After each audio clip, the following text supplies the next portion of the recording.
ഈ ലോകത്തെ നമ്മളിന്ന് കാണുന്ന രീതിയിൽ മാറ്റിയെടുക്കാനായിട്ട് ഒരുപാട് ശാസ്ത്രകാരന്മാരുടെ അമൂല്യമായ സംഭാവനകൾ ഉണ്ടായിട്ടുണ്ട്. പലപ്പോഴും പൊതുജനങ്ങളുടെ ഇടയിൽ ശാസ്ത്രകാരന്മാരുടെ ബൗദ്ധികമായ ഇത്തരം സംഭാവനകളെക്കാൾ ഉപരി അവരുടെ മറ്റ് ചില കാര്യങ്ങൾ ഡിസ്കഷനിൽ വരാറുണ്ട്. ലോകത്തിലെ ഏറ്റവും മികച്ച ശാസ്ത്രകാരന്മാരുടെയും ഇൻവെൻറ്റേഴ്സിൻ്റെയും കൂട്ടത്തിൽപ്പെടുത്താവുന്ന രണ്ടുപേരാണ് തോമസ് ആൽവ എഡിസണും നിക്കോള ടെസ്ലയും. എന്നാൽ ഈ രണ്ട് പേരുകൾ ചേർത്ത് പറയുമ്പോൾ നമ്മുടെ മനസ്സിലേക്ക് ഓടി വരുന്നത് അവർക്കിടയിൽ നിലനിന്നിരുന്ന രൂക്ഷമായ പകയുടെയും വിദ്വേഷത്തിൻ്റെയും കഥകളാണ്. ടെസ്ലയും എഡിസണും തമ്മിലുണ്ടായിരുന്നു എന്ന് പറയപ്പെടുന്ന വിദ്വേഷത്തിൻ്റെ സത്യാവസ്ഥ എന്താണ് എന്നാണ് നമ്മൾ ഇന്നത്തെ വീഡിയോയിൽ ചർച്ച ചെയ്യാൻ പോകുന്നത്. നമസ്കാരം, സഹപാഠിയുടെ പുതിയൊരു വീഡിയോയിലേക്ക് സ്വാഗതം.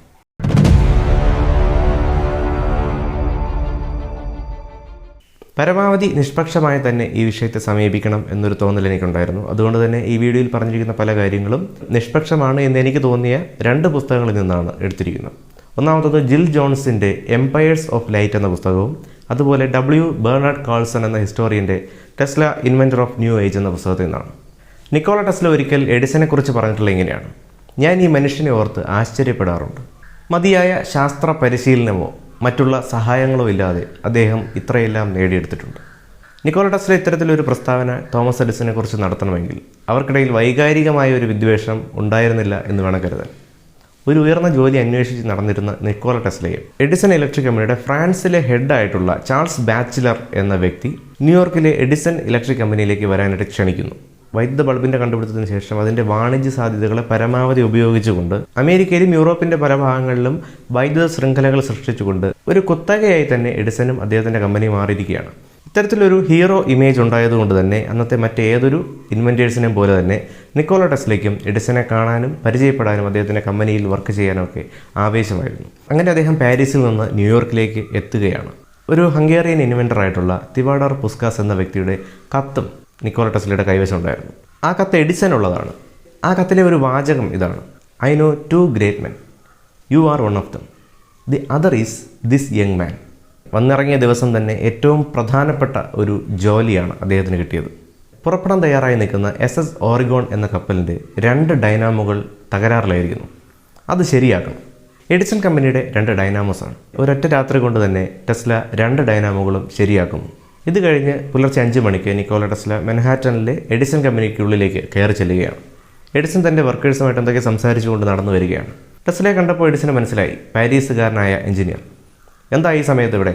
ടെസ്ല പറഞ്ഞു, SS ഓറിഗോണിലെ 2 ഡൈനാമോസും ഞാൻ ശരിയാക്കിയിട്ടുണ്ട്. കപ്പൽ പുറപ്പെട്ടു കഴിഞ്ഞു. അല്പം മുഖം താഴ്ത്തിക്കൊണ്ട് എഡിസൺ നടന്നുപോയി.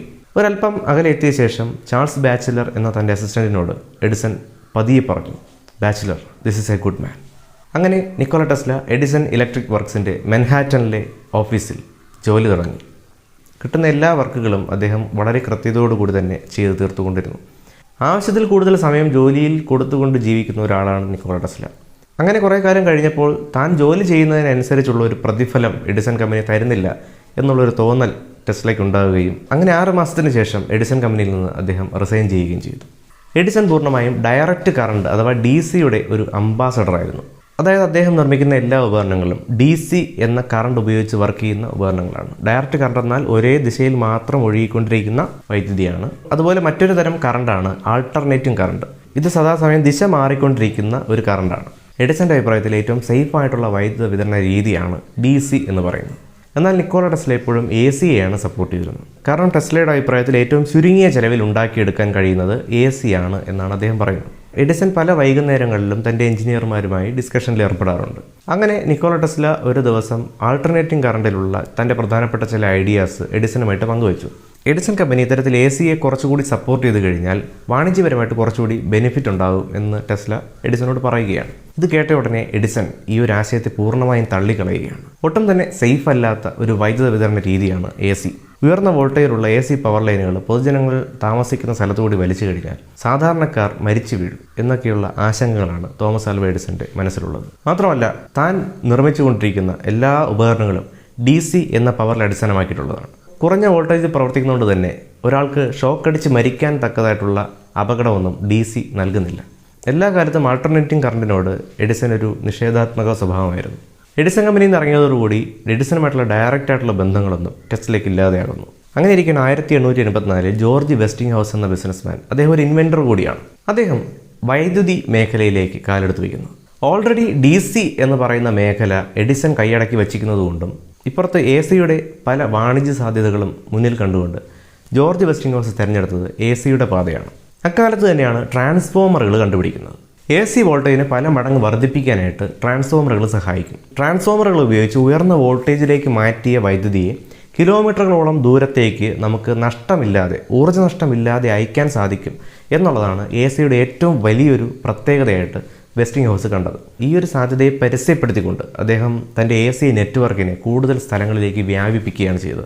കുറച്ചു കാലം കഴിഞ്ഞ് മറ്റുള്ള എല്ലാവരും AC-യാണ് DC-യേക്കാൾ മികച്ചതെന്ന് മനസ്സിലാക്കിക്കൊണ്ട് കൂടുതൽ AC സ്റ്റേഷനുകളെ സപ്പോർട്ട് ചെയ്യാനായിട്ട് തുടങ്ങി.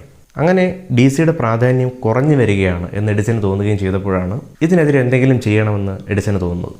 ന്യൂയോർക്കിലുള്ള പ്രധാനപ്പെട്ട മീഡിയാസിനെ, പത്രങ്ങളെല്ലാം കൂട്ടുപിടിച്ചുകൊണ്ട് AC-ക്കെതിരെയുള്ള ചില വാർത്തകൾ അടിച്ചിറക്കാൻ തുടങ്ങി.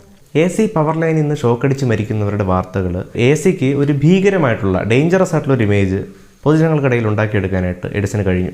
ഇങ്ങനെ അപകടങ്ങൾ കൂടാനുള്ള ഒരു പ്രധാനപ്പെട്ട കാരണം AC പവർ ഗ്രിഡുകൾ അല്ലെങ്കിൽ AC ജനറേറ്ററുകൾ അല്ലെങ്കിൽ AC ഉപയോഗിച്ച് പ്രവർത്തിക്കുന്ന മറ്റു ഉപകരണങ്ങൾ, ഇവയിലെല്ലാം സേഫ്റ്റി ഫീച്ചേഴ്സ് കുറവായിരുന്നു. അതേസമയം എഡിസൺ നിർമ്മിക്കുന്ന DC അധിഷ്ഠിതമായിട്ടുള്ള ചില ഉപകരണങ്ങളെല്ലാം പരമാവധി സേഫ്റ്റിയോടുകൂടി നല്ല മികച്ച ഇൻസുലേഷനൊക്കെ ഉപയോഗിച്ചിട്ടാണ് നിർമ്മിക്കുന്നത്. അതുകൊണ്ട് തന്നെ എഡിസൻ്റെ ഉപകരണങ്ങളിൽ നിന്നും അല്ലെങ്കിൽ DC ഉപയോഗിച്ച് വർക്ക് ചെയ്യുന്ന ഉപകരണങ്ങളിൽ നിന്നും ഷോക്കേറ്റ് മരിക്കുന്ന വാർത്തകൾ കുറവായിരുന്നു. ആ കാലഘട്ടത്തിൽ ഇത്തരത്തിലൊരു സംസാരം ഉണ്ടായി വന്നപ്പോൾ അതിനെ ഡിഫെൻഡ് ചെയ്യാനായിട്ട് വെസ്റ്റിംഗ്ഹൗസിൻ്റെ കയ്യിൽ ഒരേ ഒരു മെത്തേഡേ ഉണ്ടായിരുന്നുള്ളൂ. താൻ നിർമ്മിക്കുന്ന എല്ലാ ഉപകരണങ്ങളും പരമാവധി കുറ്റമറ്റതായിരിക്കണം, അല്ലെങ്കിൽ ആ ഉപകരണത്തിന് ഷോക്കടിച്ച് ആർക്കും അപായം ഉണ്ടാകാൻ പാടില്ല. കൃത്യമായ രീതിയിലുള്ള ഇൻസുലേഷനുകളും സേഫ്റ്റി ഫീച്ചറുകളും ഉൾപ്പെടുന്ന രീതിയിൽ വെസ്റ്റിംഗ്ഹൗസ് ഉപകരണങ്ങൾ നിർമ്മിക്കാൻ തുടങ്ങി. AC-യിൽ വർക്ക് ചെയ്യുന്ന ഒരു മോട്ടോർ അക്കാലത്തില്ലായിരുന്നു എന്നുള്ളതാണ് AC-യുടെ ഏറ്റവും വലിയൊരു ഡ്രോബാക്ക് എന്ന് പറയുന്നത്. അതായത് AC കൊണ്ട് ബൾബ് കത്തിക്കാം എന്നുള്ള ഒറ്റ ഉപയോഗം മാത്രമേ ഉണ്ടായിരുന്നുള്ളൂ. അങ്ങനെ ഇരിക്കുകയാണ് വീണ്ടും നിക്കോള ടെസ്ല എൻട്രി ചെയ്യുന്നത്. ഈ വരവിൽ അദ്ദേഹം കണ്ടെത്തിയത് ഇൻഡക്ഷൻ മോട്ടോർ എന്ന് പറയുന്ന ഒരു സാധനമായിരുന്നു. ഈ മോട്ടറിൻ്റെ പ്രത്യേകത, ഇത് AC-യിലാണ് വർക്ക് ചെയ്യുന്നത്. അക്കാലത്ത് അത് വളരെ സെൻസേഷണൽ ആയിട്ടുള്ളൊരു കണ്ടുപിടുത്തമായിരുന്നു. ടെസ്ലയുടെ ഇൻഡക്ഷൻ മോട്ടറിനെ കുറിച്ച് അറിയുന്ന വെസ്റ്റിംഗ്ഹൗസ് ഉടനെ തന്നെ ടെസ്ലയെ തൻ്റെ കൂടെ കൂട്ടുകയാണ്. മികച്ച ട്രാൻസ്ഫോമറുകളും ഇൻഡക്ഷൻ മോട്ടറുകളും ഇലക്ട്രിക് ബൾബുകളും ഒക്കെ ആയിട്ട് ജോർജ് വെസ്റ്റിംഗ്ഹൗസ് പുതിയൊരു AC സാമ്രാജ്യം ഉണ്ടാക്കിയെടുക്കുകയാണ്. പ്രധാന എതിരാളി സാക്ഷാൽ Thomas Alva Edison. War of currents എന്ന് പറയുമ്പോൾ നിക്കോള ടെസ്ലയും എഡിസനും തമ്മിലുള്ള യുദ്ധം എന്നതിലുപരി ജോർജ് വെസ്റ്റിംഗ്ഹൗസും തോമസ് ആൽവ എഡിസനും തമ്മിലുള്ള യുദ്ധം എന്ന് പറയുന്നതായിരിക്കും ഏറ്റവും നല്ലത്. കാരണം വാർ ഓഫ് കറൻസ് എന്ന് പറയുന്നത് വാണിജ്യപരമായ ഒരു യുദ്ധം കൂടിയായിരുന്നു. അവിടുത്തെ പ്രധാന വ്യക്തികൾ DC-ക്ക് വേണ്ടി വർക്ക് ചെയ്യുന്ന തോമസ് എഡിസനും AC-ക്ക് വേണ്ടി വർക്ക് ചെയ്യുന്ന ജോർജ് വെസ്റ്റിംഗ്ഹൗസുമാണ്. കളി മുറുകിയ സമയത്ത് തോമസ് എഡിസൻ്റെ ഭാഗത്തു നിന്നുള്ള ആക്രമണങ്ങളും കൂടി വന്നു. മുൻപ് അദ്ദേഹം ചെയ്തിട്ടുള്ളതിനേക്കാൾ വളരെ ശക്തമായി തന്നെ AC-യുടെ അപകടത്തെ കാട്ടിത്തരുന്ന കുറേ ഉദാഹരണങ്ങൾ അദ്ദേഹം ഉണ്ടാക്കി. അതിലൊന്നാണ് ഇലക്ട്രിക് ചെയർ എന്ന് പറയുന്നത്. AC വൈദ്യുതി പ്രവഹിക്കുന്ന ഒരു ഇലക്ട്രിക് ചെയർ അദ്ദേഹം നിർമ്മിക്കുകയും വധശിക്ഷ നടപ്പിലാക്കാനുണ്ടെങ്കിൽ ആ കസേരയിൽ ആളെ ഇരുത്തി സ്വിച്ച് ഓൺ ചെയ്താൽ മതി എന്നൊക്കെ പറയുകയും ചെയ്തു. ഒപ്പം സാധാരണ മൃഗങ്ങളെ ഇതുപോലെ ഷോക്കടിപ്പിച്ച് കൊന്നുകൊണ്ട് പല ഉദാഹരണങ്ങളും അദ്ദേഹം പ്രചരിപ്പിക്കുകയുണ്ടായി. അതിലൊന്നാണ് ടോപ്സി എന്ന് പറയുന്ന ഒരു ആനയെ AC പവർ ശരീരത്തിലൂടെ കടത്തിവിട്ടുകൊണ്ട് ഷോക്കടിപ്പിച്ച് കൊന്നുകളയുന്നു. എന്നിട്ട് ആ വീഡിയോ ഷൂട്ട് ചെയ്ത് പ്രചരിപ്പിക്കുകയാണ്. എഡിസൺ കമ്പനി നേരിട്ട് ഈ ഒരു കാര്യം ചെയ്തിട്ടില്ലെങ്കിൽ പോലും അവരുടെ ഇൻവോൾവ്മെൻറ്റ് വ്യക്തമാണ്. ശരിക്കും DC-യേക്കാൾ AC അപകടകരമാണോ? അതെ എന്ന് പറയേണ്ടി വരും. കാരണം AC എന്ന് പറയുന്നത് കണ്ടിന്യൂസ്ലി മാറിക്കൊണ്ടിരിക്കുന്ന ഒരു വൈദ്യുതിയാണ്. അതായത് നമ്മളൊരു പെൻഡലം ഇങ്ങനെ ഓസിലേറ്റ് ചെയ്യുമ്പോഴത്തേക്കും ഇത് ഒരു എൻഡിൽ നിന്ന് മറ്റൊരു എൻഡിലേക്ക് പോയിട്ട് തിരിച്ചു വരുന്നു. ഇത് ഒരു ഓസിലേഷനാണ്. ഇത്തരത്തിലുള്ള കറണ്ടിൻ്റെ ഓസിലേഷൻസ് ആണ് ശരിക്കും AC എന്ന് പറയുന്നത്. ഒരാളൊരു ഇലക്ട്രിക് കമ്പിയിൽ പിടിച്ച് ഷോക്ക് അടിക്കുന്ന എക്സാമ്പിൾ എടുക്കുക. നമ്മുടെ തൊലിയുടെ പുറം എന്ന് പറയുന്നത് ചാർജുകളെ സ്വീകരിക്കാൻ തയ്യാറായിട്ട് നിൽക്കുകയാണ്. തൊലിയുടെ അടിയിൽ വൈദ്യുതി കടത്തി വിടാത്ത ഒരു ലെയറുണ്ട്. ഈ ലെയറും കഴിഞ്ഞാലാണ് നമ്മുടെ രക്തവും അങ്ങനെയുള്ള മറ്റ് ഫ്ലൂയിഡുകൾ ഫ്ലോ ചെയ്യുന്ന ഒരു ലെയറുള്ളത്. ഈ രണ്ട് ലെയറുകൾക്കിടയിൽ ഒരു ഇൻസുലേഷൻ കിടക്കുന്നത് കൊണ്ട് തന്നെ ഇതൊരു കപ്പാസിറ്ററായിട്ടാണ് എപ്പോഴും ആക്ട് ചെയ്യുന്നത്. അപ്പോൾ സാധാരണ ഒരു ഡയറക്റ്റ് കറണ്ട് അല്ലെങ്കിൽ ബാറ്ററിയിൽ നിന്ന് വരുന്ന കൃത്യമായിട്ടുള്ള വോൾട്ടേജുള്ള അല്ലെങ്കിൽ വോൾട്ടേജ് ചേഞ്ച് ചെയ്യാത്ത ഒരു കറണ്ടാണ് നമ്മുടെ ശരീരത്തിലേക്ക് കയറുന്നതെങ്കിൽ അത് ശരിക്കും ശരീരത്തെ തുളച്ച് കടന്ന് അകത്ത് കയറാനുള്ള ചാൻസ് വളരെ കുറവാണ്. അതേസമയം നമ്മളൊരു AC പവർ ലൈനിൽ ചെന്ന് പിടിക്കുമ്പോഴത്തേക്കും നമ്മുടെ ശരീരം ഒരു കപ്പാസിറ്റർ പോലെയാണ് ആക്ട് ചെയ്യുന്നത്. അതായത് രണ്ട് കറണ്ട് കടത്തിവിടുന്ന സാധനങ്ങൾക്ക് നടുവിൽ കറണ്ട് കടത്തിവിടാത്ത മറ്റൊരു സാധനം ഇരിക്കുകയാണ്. സദാസമയം മാറിക്കൊണ്ടിരിക്കുന്ന ഒരു കറണ്ട് ഇവയ്ക്കിടയിൽ ഉണ്ടായിക്കഴിഞ്ഞാൽ ഉറപ്പായിട്ടും ഈ ഒരു ഗ്യാപ്പിലൂടെ വൈദ്യുതി വളരെ നല്ല രീതിയിൽ ഫ്ലോ ചെയ്യും. ഈ ഒരു കാരണം കൊണ്ട് AC പവറിൽ നിന്ന് നമുക്ക് ഷോക്ക് അടിക്കാനുള്ള സാധ്യത കൂടുതലാണ്. അത് കുറച്ചുകൂടി അപകടം ഉണ്ടാക്കുന്ന ഷോക്കായിരിക്കും എന്നുള്ളതാണ് സത്യം. അപ്പോൾ ഈ ഒരു കാര്യം നിലനിൽക്കുന്നതുകൊണ്ട് തന്നെ AC അത്ര സേഫായിട്ടുള്ള ഒരു കാര്യമല്ല. പക്ഷേ എ സിയിൽ വർക്ക് ചെയ്യുന്ന എല്ലാ ഉപകരണങ്ങളെയും കൃത്യമായ സേഫ്റ്റി ഫീച്ചേഴ്സോട് കൂടി നിർമ്മിച്ചു കഴിഞ്ഞാൽ എ സി എന്ന് പറയുന്നത് ഉപയോഗിക്കാവുന്ന ഒരു വൈദ്യുതി വിതരണ രീതിയാണ്. നിരന്തരമായിട്ട് എ സി കാരണം ഉണ്ടാകുന്ന മരണങ്ങൾ, ഒപ്പം എഡിസൺ മുന്നിട്ടിറങ്ങി നടത്തിയിട്ടുള്ള ഇത്തരം പ്രചാരണങ്ങളും കാരണം പൊതുവെ എ സിയുടെ ഒരു ഇമേജ് അക്കാലത്ത് വളരെയധികം താഴേക്ക് പോയിരുന്നു.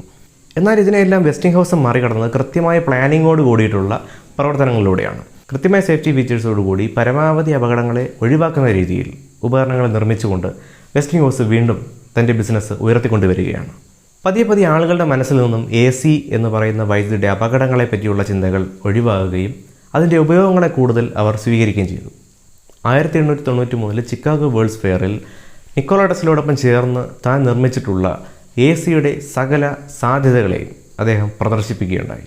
പിന്നീട് ലോകത്തിലെ ആദ്യത്തെ hydro electric power plant Niagara വാട്ടർഫാൾസിൽ നിക്കോള ടെസ്ലയോടൊപ്പം ചേർന്ന് അദ്ദേഹം നിർമ്മിക്കുകയും ചെയ്തു. അങ്ങനെ 20-ാം നൂറ്റാണ്ടിൻ്റെ തുടക്കത്തോടുകൂടി എ സി എല്ലാ അർത്ഥത്തിലും ഡി സിയെ ഓവർകം ചെയ്തു വന്നു. മാത്രമല്ല, ഇതൊരിക്കലും ഒരു പേഴ്സണൽ ഗ്രഡ്ജോ വൈകാരികമായ ആക്രമണങ്ങളോ ഒന്നുമല്ലായിരുന്നു. രണ്ട് വലിയ ബിസിനസ്സുകാർ തങ്ങളുടെ ബിസിനസ് നിന്നു പോകാതിരിക്കാൻ നടത്തിയിട്ടുള്ള വളരെ ശക്തമായിട്ടുള്ള ആശയപരമായ യുദ്ധമാണ് വാർ ഓഫ് കറൻസ് എന്ന് പറയുന്നത്. ഇരുവരുടെ ഐഡിയാസിൽ നിന്ന് ഒരു കാര്യം വ്യക്തമാണ്: അവർ ലോകത്തെ കുറച്ചുകൂടി ബെറ്റർ ആക്കാൻ വേണ്ടി ശ്രമിച്ചിട്ടുള്ളവരാണ്. എഡിസൻ്റെ കാര്യം എടുത്താൽ ഒരു ബിസിനസ് പോയിന്റ് ഓഫ് വ്യൂവിൽ നിന്ന് മാറി നമ്മൾ ഒരു ടെക്നിക്കൽ പോയിന്റ് ഓഫ് വ്യൂവിൽ നിന്ന് ചിന്തിച്ചു കഴിഞ്ഞാൽ തൻ്റെ ടെക്നോളജി ആയിട്ടുള്ള ഡയറക്റ്റ് കറണ്ടിനെ ഏറ്റവും കൂടുതൽ മികച്ച രീതിയിൽ അദ്ദേഹം ഡെലിവർ ചെയ്യാൻ എപ്പോഴും ശ്രമിച്ചിട്ടുണ്ട്.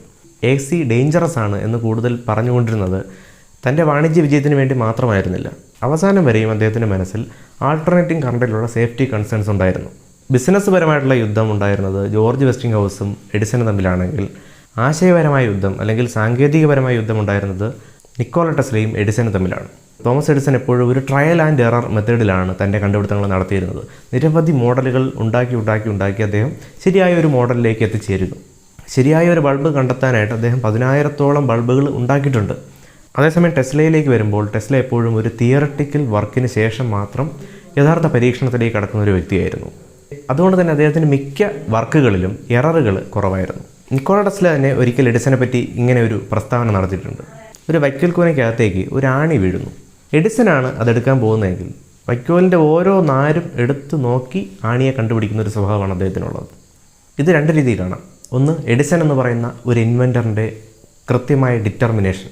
രണ്ടാമത്, ഒരു എടുത്തുചാട്ടം നടത്തുന്നതിലൂടെ തെറ്റിൽ നിന്ന് ശരിയിലേക്ക് യാത്ര ചെയ്യുന്ന ഒരു മനുഷ്യൻ്റെ. നമ്മൾ മനസ്സിലാക്കേണ്ടത് നിക്കോള ടെസ്ലയും എഡിസണും തമ്മിൽ യാതൊരു തരത്തിലുള്ള വൈരാഗ്യങ്ങളും ഉണ്ടായിരുന്നില്ല. അവർ രണ്ടുപേരും പരസ്പരം വളരെയധികം ബഹുമാനിച്ചിരുന്നവരാണ്. പ്രവർത്തന മേഖലയിലുള്ള ആശയപരമായ കൊമ്പുകോർക്കലാണ് പൊതുമധ്യത്തിൽ അവർക്ക് ഒരു ശത്രുക്കളുടെ ഇമേജ് കൊടുത്തത്. ടെസ്ലയുടെയും എഡിസൻ്റെയും പേരുകൾ വാർ ഓഫ് കറൻസിൻ്റെ പേരിൽ പറഞ്ഞു കേൾക്കുമ്പോൾ നമ്മൾ വിസ്മരിച്ചു പോകുന്നത് ജോർജ് വെസ്റ്റിംഗ്ഹൗസ് എന്ന് പറയുന്ന ഒരു ദീർഘദർശിയായിട്ടുള്ള ഡിറ്റർമിനിസ്റ്റിക് ആയിട്ടുള്ള ഒരു വ്യക്തിയാണ്. ആൾട്ടർനേറ്റിംഗ് കറണ്ടിനും ഡയറക്റ്റ് കറണ്ടിനും ഇന്നത്തെ ലോകത്ത് അവരുടേതായിട്ടുള്ള സ്പേസ് ഉണ്ട്. നിങ്ങളുടെ കയ്യിലിരിക്കുന്ന ഫോണും വീട്ടിലെ ടി വിയും എല്ലാ ഇലക്ട്രോണിക് ഉപകരണങ്ങളും വർക്ക് ചെയ്യുന്നത് ഡി സിയിലാണ്. അതേസമയം നിങ്ങൾ പവർ ഗ്രിഡിൽ നിന്ന് നിങ്ങളുടെ വീട്ടിലേക്ക് വൈദ്യുതി എടുക്കുന്നത് ആൾട്ടർനേറ്റിംഗ് കറണ്ടായിട്ടാണ്. നമ്മുടെ ജീവിതത്തിൽ ഇത് രണ്ടിനും പ്രാധാന്യമുണ്ട്.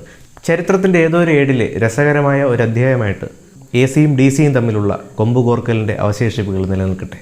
നിങ്ങൾക്ക് താല്പര്യമുള്ള ടോപ്പിക്കുകൾ കമൻറ്റ് ചെയ്യുക. വീണ്ടും രസകരമായിട്ടുള്ള ശാസ്ത്ര വിഷയങ്ങളുമായിട്ട് അടുത്തൊരു വീഡിയോ കാണാം. Thanks for watching.